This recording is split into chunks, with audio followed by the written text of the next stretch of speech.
Welcome to episode 168 of Sports Geek. On this week's episode, we find out what teams and brands need to know entering China.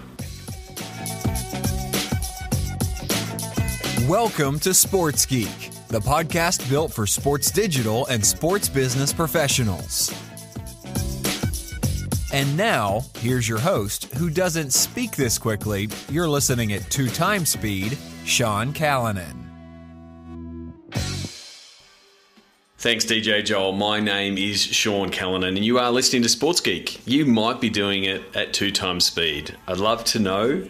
I do think I speak pretty quickly. I listen myself. I listen to podcasts at about 2x speed myself, just to crank through the amount of podcasts that I listen to. But it is funny when I then slow it down to normal speed. So thank you for listening, whether you're doing it at regular speed, 1.5 speed or 2 speed, or if you want me to sound drunk, just dial it back to half speed. You're either listening to Sports Geek on iTunes or Google Play. We're now on Google Play, or you might be doing it at the website, sportsgeekhq.com. And I have told you and asked you enough. If you haven't had a chance to leave a review, I'd really appreciate it. We're at 120 iTunes reviews worldwide, and they all help. They all help people find the podcast. Otherwise, you can contact me, Sean, at sportsgeekhq.com, which is what Max and Tom did. They are from Mailman. It is a sports digital technology agency in China. And I want to thank them because they set up this interview with Andrew Collins, who, funnily enough, comes from Melbourne. He's an Australian running an amazing business in China, helping brands and especially sports teams and leagues both understand, develop their strategy, and then implement that strategy into the Chinese market. So I hope you enjoy this chat with Andrew Collins from Mailman.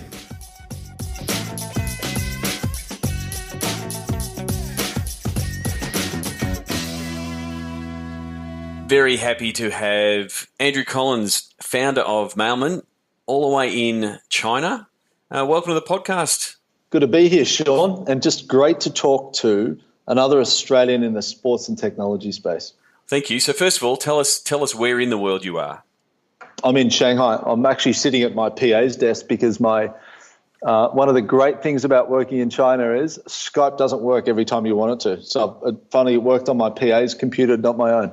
All right. So that's very good. So first of all, I want you to, I guess, give a bit of background. How is an Australian in Shanghai running a sports agency and working with some of the big sports brands helping into China? Take us back to how that got started. Good question. I don't talk about this too much these days. I used to talk about it all the time in the first 4 or 5 years here, but I've just hit 11 years in China. First experience was when I was 23. That was about 16 years ago. No, sorry, that was 14 years ago, where I first experienced mainland China and Singapore on a trip with about 50 entrepreneurs from all over the world. After that trip, which is about 2 weeks, I returned to Melbourne with a really nagging bug to take me back to China one day. It wasn't until about 2 years later that I decided I wanted to go to China, find a local company or another foreign-owned company to either acquire or partner with or whatever I could do to build a global media proposition. And that was my big ambition. And I was 25, 26 at the time. I did 5 trips to China over the course of about 18 months. On the 3rd trip, I met a gentleman named Kirk who ran a company called Mailman, which was a outdoor media consulting business. Yep. One of the earlier media consulting businesses. Back then, there was about 50 million people online in China. You've got to remember this is 2006, the end of 2005, 2006. And we agreed over the course of a few night outs that it was best for him to get the hell out of China, and it was probably a good time for me to come into China. He had 3 kids and wanted to leave. He now has 4. And then we settled on a deal that would have me buy the company, and there I was at 27, 2007, sitting here in Shanghai at a different office than today, and I was running a very, very small business. There's about 5 staff, and we were consulting on media spend and distributing outdoor media through restaurants and bars in Shanghai, Beijing, and Guangzhou, and that's where it all started. So how do you make the pivot from outdoor, to digital and then to sports?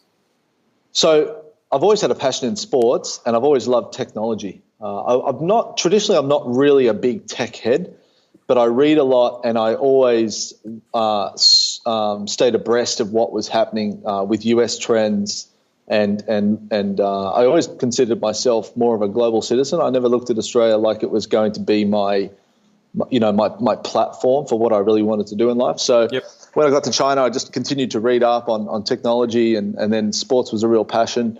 Part of it was serendipitous. It wasn't so I arrived in 2007. By 2009, I was winding down that outdoor media business, and the explosion of digital just started to take shape. Had a conversation with Liverpool Football Club about getting them across Chinese digital space, including Renren back there, which no longer exists. Will no longer exist in the shape that it was, and Weibo, which still exists today. And it was off the back of their football tour. I believe it was 2011, and we were talking in 2010. They were the first client that I'd discussed about launching a digital strategy for them in China, and it was also them, and it was AFL Football Club where I helped.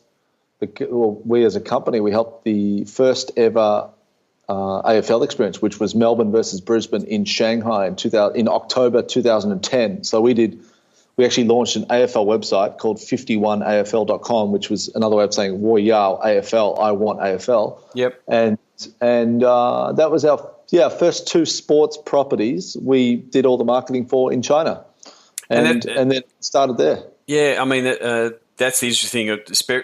Very much, spoken to a lot of the teams in the EPL and out of Europe, and they've reached saturation point in that market. And rather than push heavily into the US, which they are doing now, they were some of the first teams to be really looking at the Asian market and China specifically to do it. And it started with the tours, but then the next piece is, well, how do we stay connected in the market? So how does a team, from Europe then say, well, how do we connect with the Chinese market in a digital sense? Because they're completely different platforms, obviously different languages and things like that. But how does it differ? I think I think almost everything about it is different. Even the messaging and the way core brand messages of a club or an athlete or a league, which we work across, is interpreted in the market. I'd say fundamentally the biggest challenge any club, big or small or property, I mean, we work across NFL, UFC, NHL, and then a lot of football, including the Bundesliga, a lot of Premier League clubs, Italian clubs, and a lot of athletes. I think the most important thing for anyone entering this market is to understand what is going to be your role in China and how does that support China's mission. So how does it support development of participation? How does it support education of sport? How does it engage your core fans or your core audience? And most properties, definitely at the top end, have at least an audience. But importantly, how does your agenda support China's agenda? And if you can get that right, the earlier you get that right, the easier it is to formalize a strategy and get the support locally, whether that be through government, media, sponsors, partners, or whoever it may be. So has that been, I guess, where other teams or other players coming into the market have got it wrong, just seeing China as a big market, like just seeing the billions of people and going, oh, well, if we put out the same stuff, it'll hit the mark, we'll broadcast into the space, we'll do the napkin math, and if we get 1% of all these people, that's a lot of people, that just doesn't work? Yeah, I think, you need a long-term approach. B, you need to tap local insights or local patriotism and create a narrative or a story that people can really gravitate to. I think the UFC has done a great job. We've been working with them since day one through digital, and did the activation in terms of media engagement and digital for the Macau event. I think that was in 2013 or 14. And they've really developed for what we believe in here anyway as being one of the most engaged fan communities of any sport in China. And that is very much a challenger sport in mainstream media here. Yep. And a lot of that is off the back of local stories being developed. So trying to uncover China's next MMA stars. Li Jingliang has been a great ambassador for UFC and for China. He's on a 3-fight win streak right now. He's due to fight the 25th of November this month. But the UFC particularly have taken a long-term approach, really built that audience, built that engagement, and they are now almost on par with Manchester United in terms of followers on WeChat.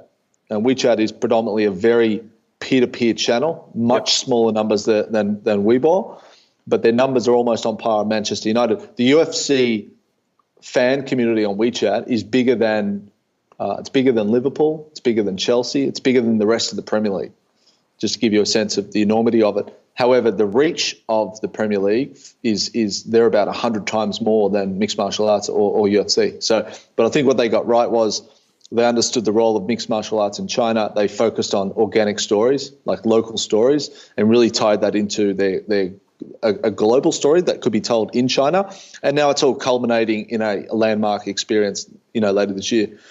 And so, I think similar to NHL, which were recently out here for the NHL games, we supported them on their digital activation, like creating local stories again, but also tying in a strong message for the Winter Olympics and how that will, and how the NHL or playing ice hockey can lead to bigger opportunities in the Winter Olympics.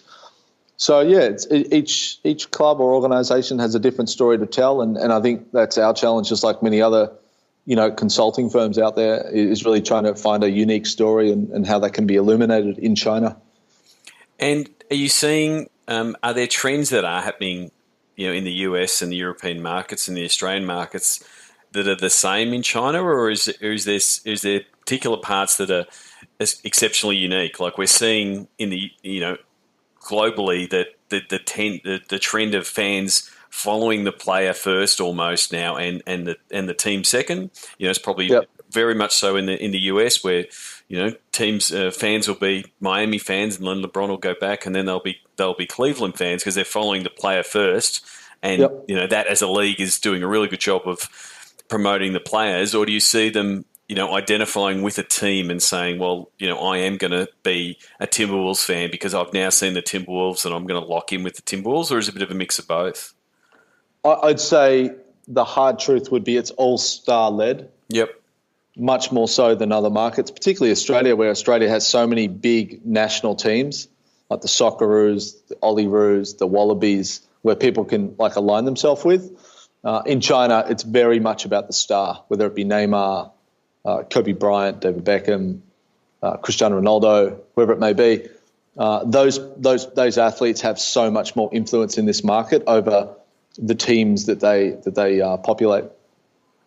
And so then, what are teams when they're coming into the market?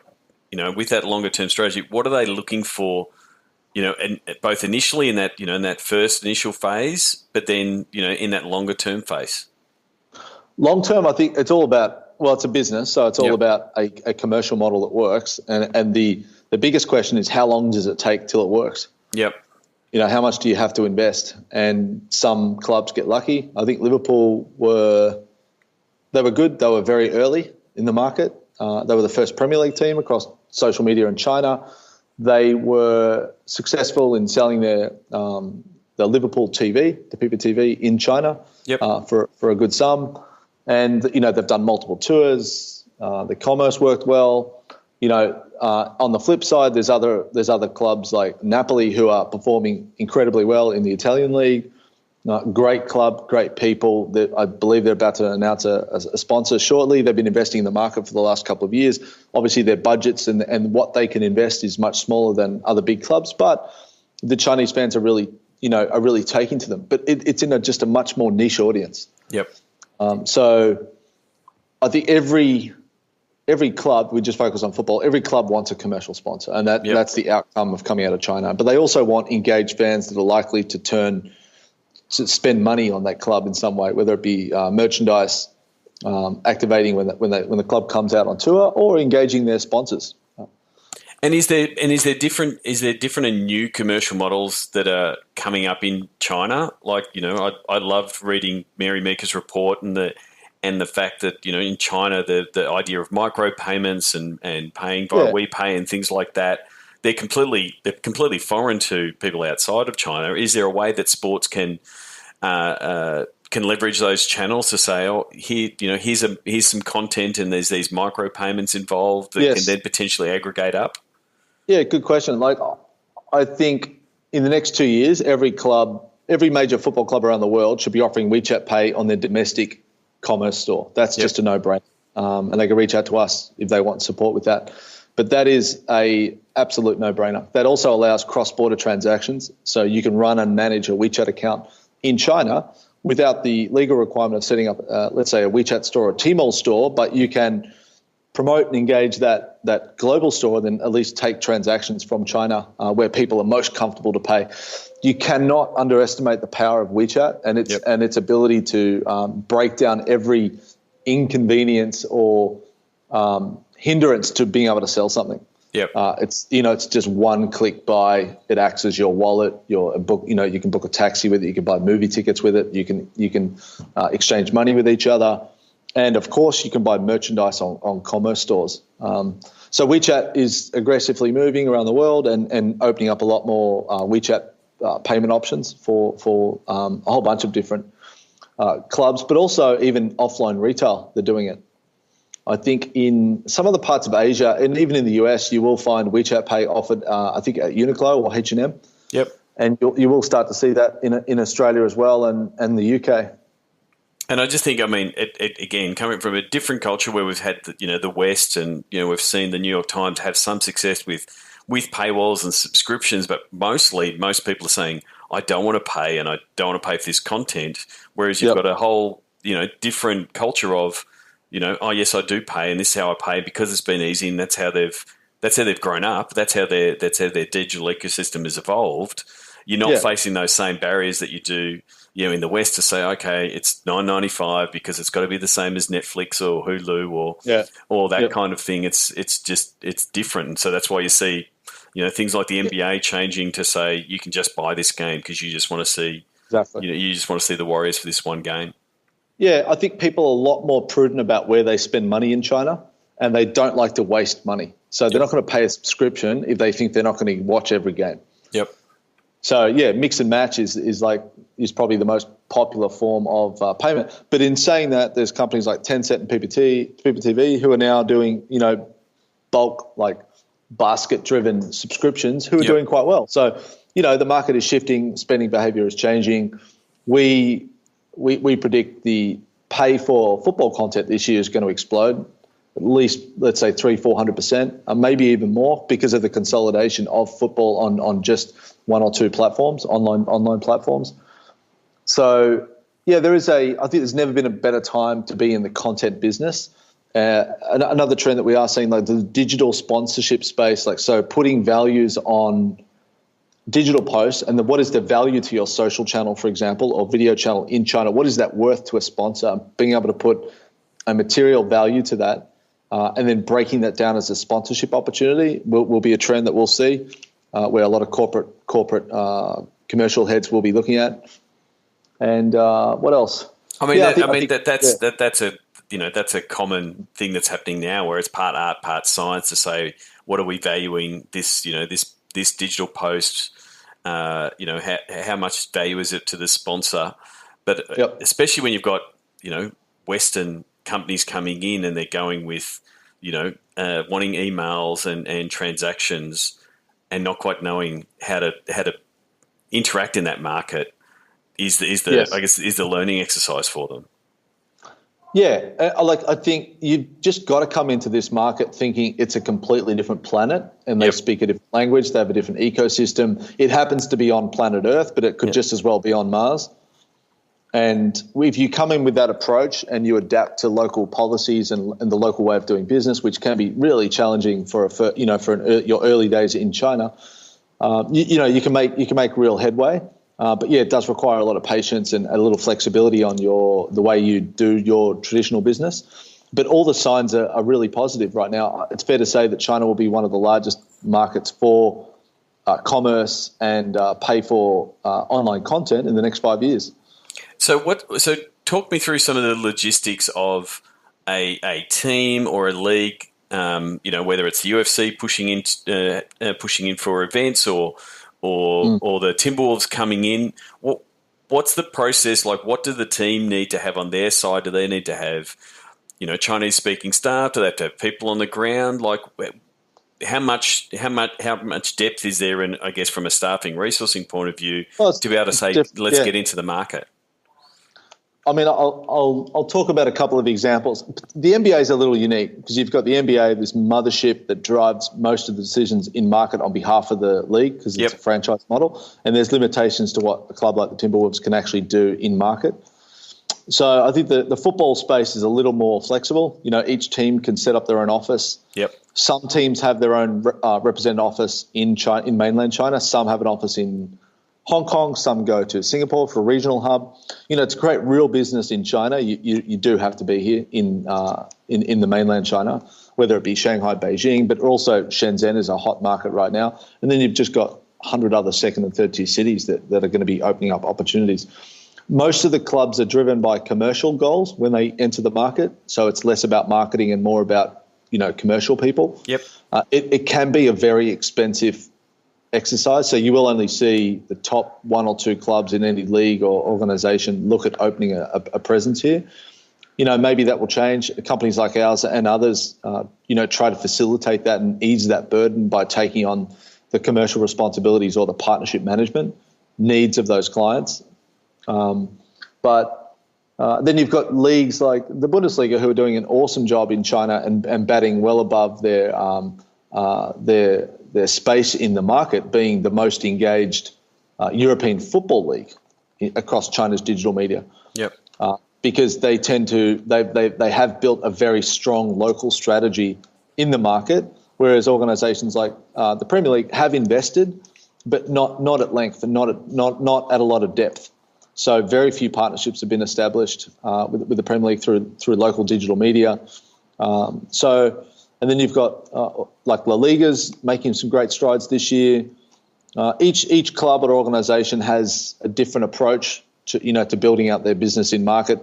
If you've got the cash and you've got the aptitude and you've got a long run rate, an ability to take the long-term view, it's always best to be in market and establish that footprint, whether that be a couple of commercial people, both local, maybe an international head, but a strong marketing support team that can engage all the partners that get stuff done in China. And then how is that different for someone like Kobe Bryant that obviously has a lot of fans there and wants to figure out how to best engage them in that market? Yeah, I mean, Kobe is an enigma for this market. He has the benefit of a 20-year career. Really coinciding with the rise of basketball in China, the exposure of NBA in China. So he really hit that sweet spot, but also a lot of the foundation that he stands for in terms of his, let's say, Mamba mentality is just great for Chinese youth and their ability to, focus and take on the stress and the pressure and get the most out of themselves. So, Kobe now entering his second stage of his life and building out, a new career in the creative space and content space. Yep. He is someone who will be doing some great things in China over the next few years. Outside that, you've got other athletes, let's say second-tier athletes in the NBA. I think it's difficult for them, especially when you're playing. The commitments are quite tough to commit too much time and energy to China. But there is other athletes, even Andre Iguodala from the Golden State Warriors. I sat down with him just a couple of weeks ago, and it was great to see even during his playing days now, how enthusiastic he is about building a sports and technology narrative and trying to find value for former athletes in China and around the world and helping create a pathway for them. And then you've got, if you look at the hundreds of NBA stars, they've all got a footprint. They've all got, access to fans. But, to see that materialize in a business is difficult outside the top 10 stars because it is a bit of an icon market. You will see 90% of all endorsements above $500,000 a year go to, there are about 5 athletes, maybe 6, Curry, Kobe, Beckham, Messi, Ronaldo, and maybe Neymar's going to take some as well now. So, it's difficult in this very star icon-driven market. And I guess lastly, we've spoken a lot about the sports teams and leagues wanting to get into the market. What's the local Chinese sports scene and the event scene and local sports scene? Is it, and how does that? I mean, not compared from a skill level, but the consumption. Yeah, it's changing. The consumer habits are changing. I think 5 years ago, very few people would be attending a CSL or CBA game. I don't know the exact data or the attendance, but it is rising. Yao Ming is doing a great job at the CBA as it begins to privatize and build in a lot of the professionalism that have been the hallmark of the NBA. And I'm sure through Yao's experience at the NBA is having a great advantage to the development of the CBA. I must disclose that Yao is also an investor in our company. So he is, I think, himself taking a great lead at developing something that he loves and wants to see develop in China. The CSL is also developing. The local derby is fantastic in Shanghai, and the success of Guangzhou Evergrande in the Asian Champions League has been great as well. So, but it's just different spending habits. Yep. That, unlike Melbourne, where you are, Sean, where sport is just part of culture and going to the football on the weekend is no big deal. Here it is. It's still, it's a changing family structure and changing family spending habits and where you spend that money. But fortunately, they've got so many people here. It allows you to 1 or 2% difference in spending habits can have a big impact on your bottom line. But you are seeing, I guess, what's the thing that's attractive about China is you're seeing that growth of sport consumption because it's so much easier to connect. It's so much easier to be watching NBA games, EPL games, NFL games, keep following the UFC because all of these products are available in a digital form. Absolutely. Yeah, it's all available. I mean, even at my house, I turn on PPTV and I can watch live NFL.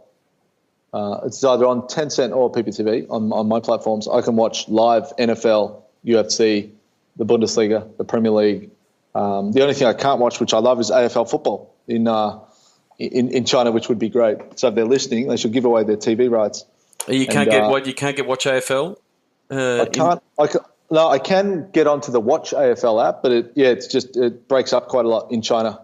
Oh well, we'll have to. I'll stream again. Catch up with the AFL and get them onto that. Good, get them on it. Definitely. Last thing I wanted to ask you about, I guess, is the other thing was, and again, I asked you before, KWO. Did I say that right? Thereabouts. Tell us a bit about that tool and sort of how it works for you guys.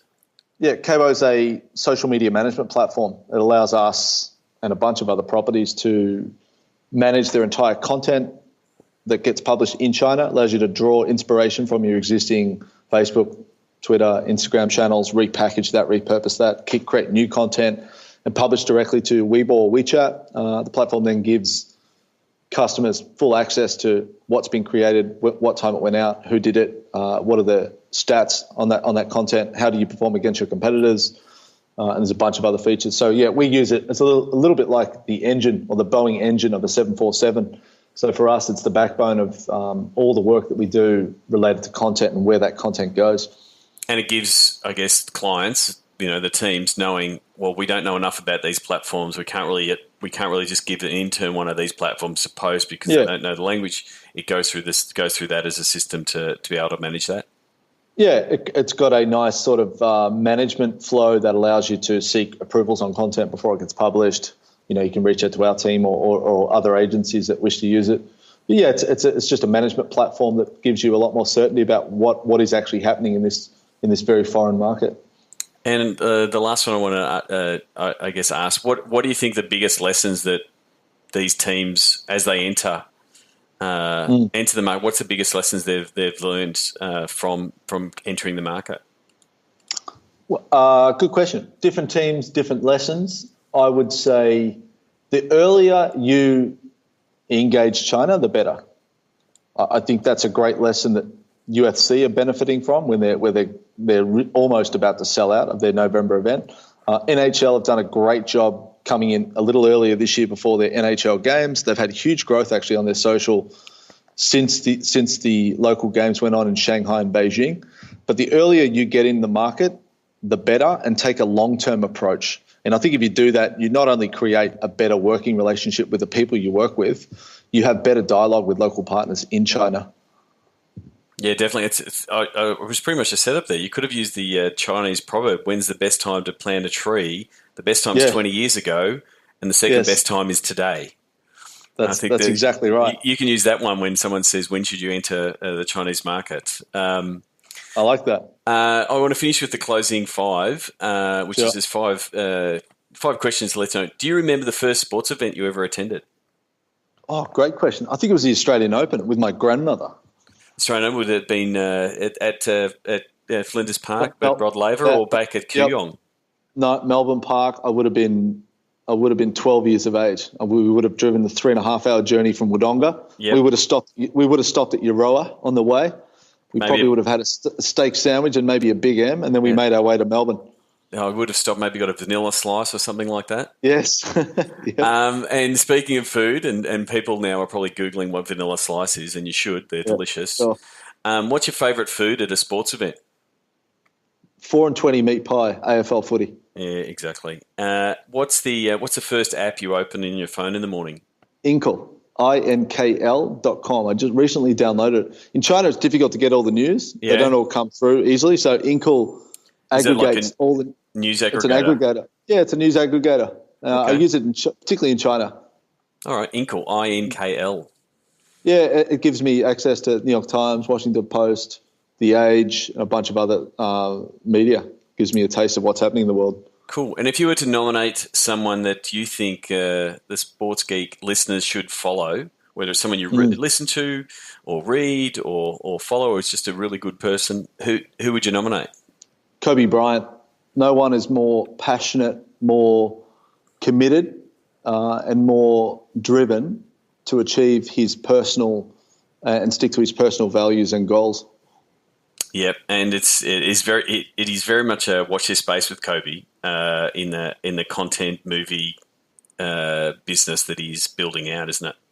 Yeah, I mean, there's Dear Basketball. We're working on the release of that with him here in China. That gets released, I believe, 18th or 19th in the US. Yep. With Verizon off the back of the retirement of the jerseys, and it's an amazing 4-minute piece about Kobe's retirement poem. It's beautiful. I've seen it.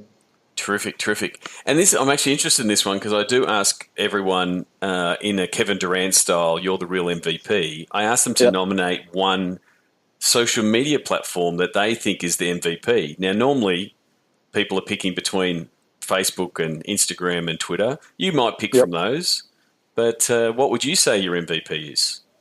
MVP, WeChat. WeChat? Any day of the week. Yep. It's just everywhere from where you are. Yeah, and I think in saying that, it's not a traditional social network. So I think it's peer-to-peer first, a little bit like, so WeChat has replaced email in China. And that's why you see just hundreds of millions of people using WeChat because they don't really use email anymore in China, dealing with people in China.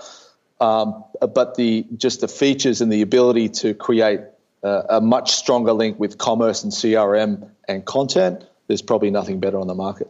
So what is your suggestion to people either in Australia or in Europe or the US who want to figure out things like WeChat? Is it the same advice I give people? Just start using the tool and try to figure it out yourself so you're getting familiar with it? Yeah, WeChat to us is your addressable or let's say monetizable audience. Yep. So for example, United may have 9 or 10 million followers on Weibo and they've got, I'm not going to give you the exact number because it's confidential, but they've got well over 100,000 followers on WeChat, but the numbers are very different. But the numbers on WeChat are far more likely to spend. They're your fanatics. Yep. So WeChat is your platform for fanatics. If you are not yet ready to engage fanatics, meaning that you don't have enough of an audience for a fanatical audience, then don't start with WeChat. Start with Weibo, build an audience, and then move into WeChat. It's really interesting because it's the opposite of a lot of the other platforms of go get the biggest audience. When you're just saying let's engage our digital cheer squad, if you will, because they're the ones that are all in. And it's a bit contrary to other platforms that have been, what's our like count? How many followers do we have? Yeah, very different. Like make noise on Weibo. Yep. Build a relationship on WeChat with your most committed fans. Well, thank you very much for coming on the show. Hopefully we will be able to catch up when you're next in Melbourne or maybe I might be headed to China sometime. Where can people find you on the internet if people wanted to connect with you? Well, occasionally when I get on Twitter, it's AC Mailman. Otherwise, they can email me, andrew@mailmangroup.com. Happy to chat. Well, thank you very much for coming on the show, and hopefully we can catch up soon. Shawnee boy, it's been great to talk to you. Want to chat with Sean? Book a time for a call. Go to sportsgeekhq.com/phone call. You're listening to Sports Geek. Send us a tweet at SportsGeek. Thanks again to Andrew Collins, AC Mailman on Twitter when he does tweet, but I do think he's a worthwhile follow on Medium if you follow Medium. And what we did find out just in the when we stopped the recording is that we did have a common friend, and it just shows you how small the world is now thanks to the internet. That common friend is Steve Sammartino. You might remember him. Had him on the podcast a while ago now. He was the guy behind the giant Lego car that ran on air, that did a couple of laps of the internet when it was launched. If you haven't seen the Lego car, simply type Lego car into Google and hit the first YouTube video you see. Steve was the guy behind that, and both Andrew and I know Steve. So Steve, Samo, if you know, shout out from me, and thanks for projects like Lego and connecting us with guys like Andrew. So the question for the podcast from mine and sort of my takeaways from talking to Andrew is, what is your strategy for China? As we sort of discussed, you can't just see a large population and think you can broadcast to it. It's very much about developing that community and also giving value back to the Chinese market. Especially, listening to what the UFC are doing in both developing MMA fighters in China as part of their narrative and part of their storytelling in the market. I think it's really important. It can't just be, we've got a great logo, we're going to put it out there in the market. It's got to be a little bit deeper. And there is investment involved, but there is a big upside. There's a lot of potential in the market. So I'd love to hear more about what you're trying to do and what you're potentially trying to do, and reach out to Andrew if you are looking to get into the market. Just a few things to wrap up. I've had a really good, terrific response to the Facebook data guide that we developed around developing audiences for web and data and video and page audiences. There's a few people that have both messaged me or called me and said, I did not realise I could do that, or I did not realise those audiences existed, and it's sort of like finding a bit of finding money at the back of the couch, finding out that you've got these fan groups here ready and willing to potentially buy tickets or further engage. So please, you can go to sportsgeekhq.com/FB data to download that. We've had a lot of downloads and a lot of feedback, and we're very much at the moment in pitch deck and rate card building mode with Sports Geek campaigns. So again, if you need help with your rate card, as we discussed there with Andrew, it is a global problem that is being solved currently. Like I said, it's part art, part science. But having to understand, what are these social posts worth? What are these digital posts worth? What's this content worth? Is really important. You need to start drawing a line in the sand and saying, this is what it's worth for us. And then it gives me the ability to look at your digital playbook and punch it up a little bit and bring in some more digital revenue. So that's pretty much what Sports Geek Campaigns is. I did a recent LinkedIn post. If you go to my LinkedIn, Sean Callanan, and check out the latest articles, I sort of go through why we've partnered with Tradable Bits. They're very much like-minded geeks like myself. We're very much driven to see better campaigns. We're sick of seeing bad campaigns out in market, and we think we can offer teams the ability to execute those campaigns without the drain of extra resources. So if you're looking to drive more revenue, we're happy to talk to your digital team, your data team that want that data, but more importantly, your commercial teams, help them sell those deals. You can go to sportsgeekcampaigns.com to book in a time. But as always, as a podcast listener, you know that you can call me by using the link, sending me an email, sending me a DM, hitting me up on LinkedIn. I'm very available on all of those channels, or you can hit me up in the Sports Biz Slack. Go to sportsgeekhq.com/Slack and send me a message there. So until next week, my name is Sean Callanan, and you've been listening to Sports Geek. Join over 1,000 sports business executives in Sports Biz Slack. Go to sportsgeekhq.com/Slack. Please leave an iTunes review for Sports Geek. Go to sportsgeekhq.com/iTunes. Find out how to drive between $8,000 and $30,000 in profit for each digital campaign you sell sponsors. Check out sportsgeekcampaigns.com. Just like Jimmy Butler, you can call Sean anytime at 614-407-0407-200.